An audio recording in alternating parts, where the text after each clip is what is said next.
হরে কৃষ্ণ। আজকে 19 এবং 20 নম্বর শ্লোক আমরা আলোচনা করব।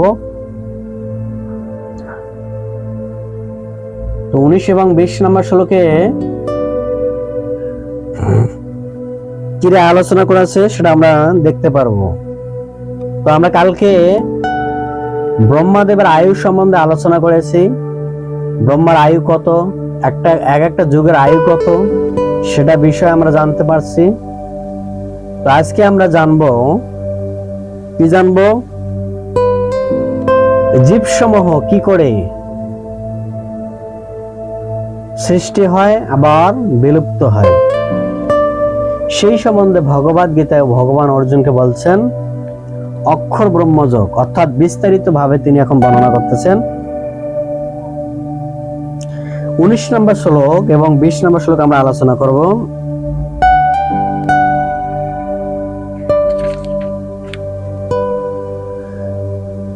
ভূতগ্রামশয়েবং ভূততত্ত্ব প্রলয়ন্তি রাত্রগময়েব সম্পার্থ কর্তাহতগমম। হে পার্থ, শেষ জীবসমূহ পুনঃ পুনঃ জন্মগ্রহণ করে ব্রহ্মা রাত্রিতে সমাগম লয়প্রাপ্ত হয় এবং পুনরায় দিনের আগমনে তারা আপনার থেকে প্রকাশিত হয়। এখানে বলছেন যে জীব সৃষ্টি হয় কি করে? জীব সৃষ্টি হয় ব্রহ্মা রাত্রিতে, ব্রহ্মার দিনে। আর জীব প্রলয় হয় কখন? ব্রহ্মার রাত্রিতে। আমরা দেখতে পারি যে আজকে আলোচনা বলছেন যে জীবসমূহ, আমাদের সকলের জন্ম মৃত্যু জরা ব্যাধি হচ্ছে। কে চায় মরতে, কে চায় জন্মগ্রহণ করতে? সংসার, পৃথিবীটা কত দুঃখজনক যন্ত্রণা। পৃথিবীটা দুঃখময়। কেন দুঃখময়? এই জন্য দুঃখময়, এই পৃথিবী থেকে আপনি পরিত্রাণ লাভ করতে পারবেন না। পৃথিবী থেকে পরিত্রাণ পাওয়া এত সহজ না। যতক্ষণ আপনি আপনার প্রকৃত আলায় ভগবত ধাম ফিরে যাবেন। ভগবান তো চাচ্ছেন আমাদেরকে তার ধামে নেওয়ার জন্য, কিন্তু আমরা তো চাচ্ছি না তার ধামে যাব। বড় বড় কবিরা মহাত্মারা লিখছেন, আমি মরেইতে চাহি না এই সুন্দর ভুবন। ভগবানের এই প্রকৃতিটা যদি এত সুন্দর হয়, আপনি চিন্তা করেন যে তার ধামটা কি সুন্দর হবে। সামান্য পৃথিবীর এই বিচিত্রময় রূপ দেখে আমি মোহিত হয়ে যাচ্ছি। তাহলে আপনি চিন্তা করেন যে পৃথিবীর সামান্য এই জড় রূপ মোহিত দেখে আপনি মোহিত হয়ে যাচ্ছে। আপনি ভগবত ধাম যদি যান, সেখানে দেখলে কি করবেন? কি করবেন?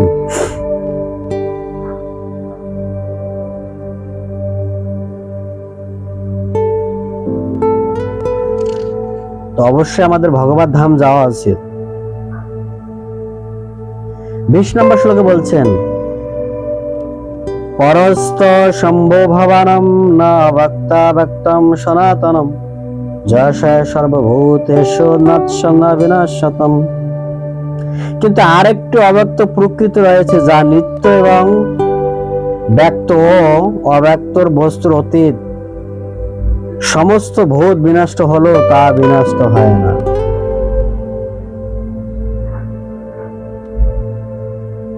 বলছে এখানে আর একটা অব্যক্ত আছে, ব্যক্ত আছে, নিত্য সনাতন। সেটা কি? সেটা হচ্ছে এই সমস্ত ভূত বিনষ্ট হলেও তিনি কখনো তা বিনষ্ট হন না।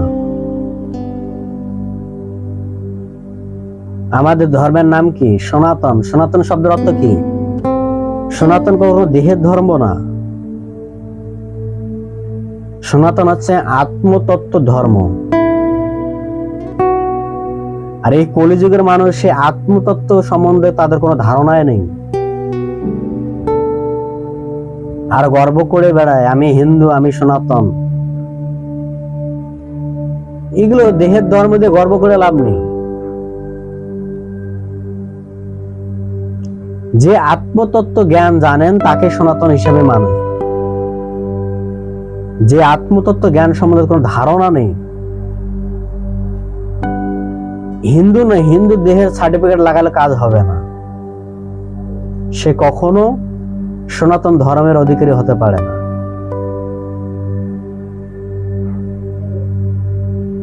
সনাতন শব্দ হচ্ছে আত্মা, নিত্য, শাশ্বত, রহিত।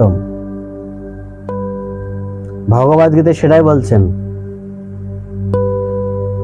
মামেই বংশ জীবলোক জীবভূত সনাতনম। এই জীব সমূহ হচ্ছে আমার সনাতন অংশ। সেটা হচ্ছে কি? চিন্ময় আত্মা, যেটা কখনো জন্ম নাই, মৃত্যু নাই, জরা নাই, ব্যাধি নাই, শাশ্বত, রহিত। আমরা তো পড়ে আছি দেহের ধর্ম নিয়ে।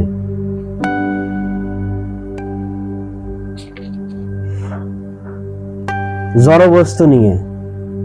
এটা তো সনাতন ধর্ম হতে পারে না। সনাতন আছে আত্মার ধর্ম।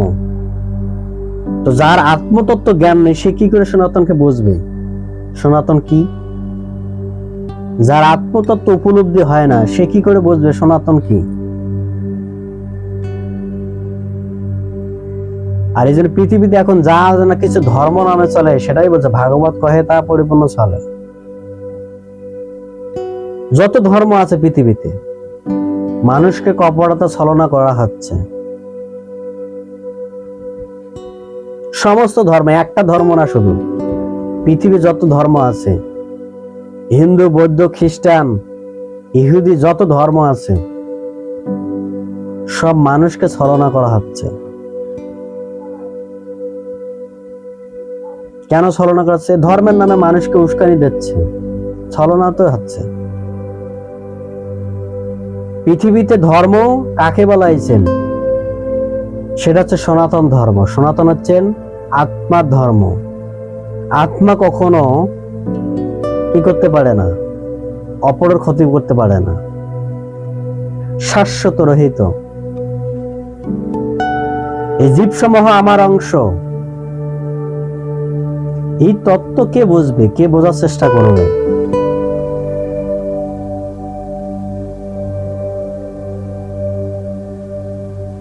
বড় বড় গলা ফাটে লেকচার দিলে কাজ হবে না, সেখানে কোনো কাজ হয় না। ধর্ম মানুষকে প্রশান্তি প্রদান করে, কিন্তু আমরা দেখতেছি ধর্মের নামে পৃথিবীতে উগ্রতা সৃষ্টি হচ্ছে। প্রশান্তি নেই, অশান্তি সৃষ্টি হচ্ছে। সেটা কি করে আপনি ধর্ম মনে করেন? পৃথিবীতে কেবল ধর্ম হচ্ছে দুই প্রকার, একটা দেহ ধর্ম আর একটা হচ্ছে আত্মার ধর্ম, যেটাকে বলে সনাতন। পৃথিবীতে মানুষ দেহের ধর্ম নিয়ে ব্যস্ত। দেহের ধর্ম কি?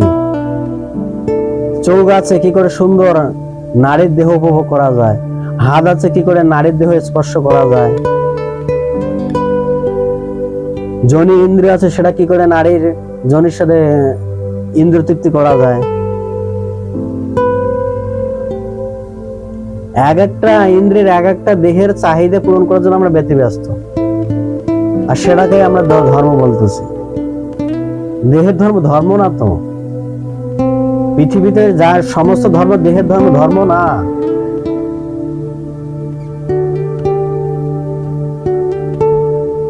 দেহের ধর্ম ধর্ম যদি হতো তাহলে মানুষ অনেক কিছুকে পেয়ে যেত, কিন্তু না। দেহের ধর্ম ধর্ম না, সেটা তো হচ্ছে নৈমিত্তিক স্বভাব প্রবৃত্তি। একটা পুরুষ একটা নারীকে বিবাহ করবে, এটা স্বভাব। তার জন্য দিন রাত আমাকে জেগে থাকতে হবে কেন? একটা ছেলে একটা মেয়েকে বিবাহ করবে, এটা সব প্রকৃতির স্বভাব, বিবাহ হবে, তো সেই অবধি তো ধৈর্য ধরতে হবে। আমরা দেখতে পাচ্ছি তাকে পাওয়ার জন্য কত মারামারি কাটাকাটি, আর আজব প্রাণী। দেহের ধর্ম, ধর্ম না তো এটা, এটা কি নৈমিত্তিক ধর্ম। আপনি চাইলেও পাবেন, না চাইলেও পাবেন। কোন একটা নারী আপনাকে বিবাহ করবে, কোন একটা ছেলে আপনাকে বিবাহ করবে, এটা আপনার স্বভাব। আপনি ধৈর্য ধরে থাকেন, সময় অনুসারে আপনার বিবাহ হয়ে যাবে।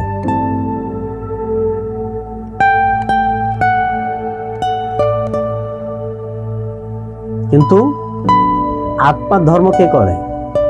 আত্মার ধর্ম তো কেউ করে না।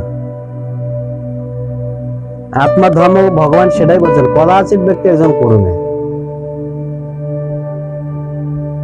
হাজার হাজার জ্ঞানীদের মধ্যে একজন আসবে আত্মতত্ত্বজ্ঞ ব্যক্তি, আর এরকম হাজার হাজার আত্মতত্ত্বজ্ঞ ব্যক্তি একজন আসবে শুদ্ধ কৃষ্ণ ভক্তি যাপন করার জন্য।